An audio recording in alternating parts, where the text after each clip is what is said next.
You would think for 40 years of a building lying vacant that people didn't want to do anything with it. I firmly believe now that people wanted to do it, they just didn't know how. Because when we started, support came from everywhere. Not just from the local community, not just from Black people. Everyone wanted to be a part of this. I'm Luray King. I am the Executive Director of Living Legacy. I'm the founder of the West Luray Recreation Center, which is known as The Rec in Luray, Virginia. One night, my wife, she was like 8 months pregnant, and I just had this dream. And in it was this building, it was a recreation center, and there were people coming. And I woke her up, and I'm sure she probably thought I was crazy, but I said, we have to go back to Luray. And it was just these little things that let me know that we were in the right direction. The bank said, if you want this, you have to buy it yourself.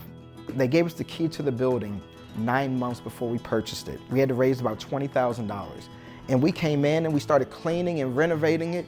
People would ask, why are you doing this? You don't own this yet. You don't even know if you can get the money. But I just knew that it was what we were supposed to be doing.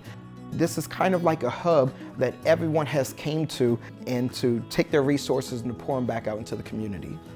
The Rec was formerly the Andrew Jackson School. From 1924 to 1961, this is where all of the Black people in Page County would go to school.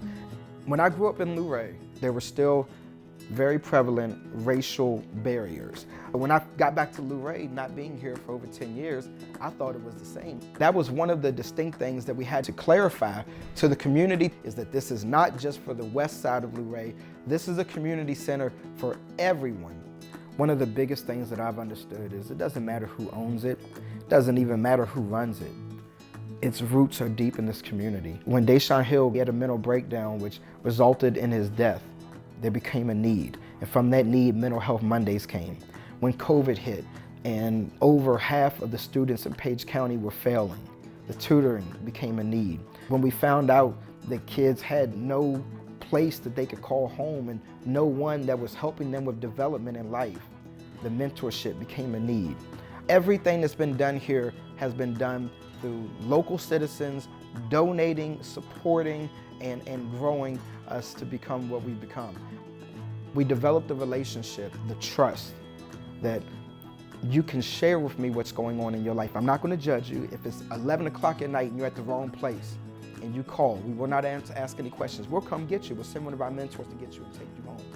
But with that, you're required to be honest with us. We pick up over 75 kids weekly. When they come here, they see that we're all the same. There is no division, and if there is division, the division will certainly not be based off of ethnicity or culture.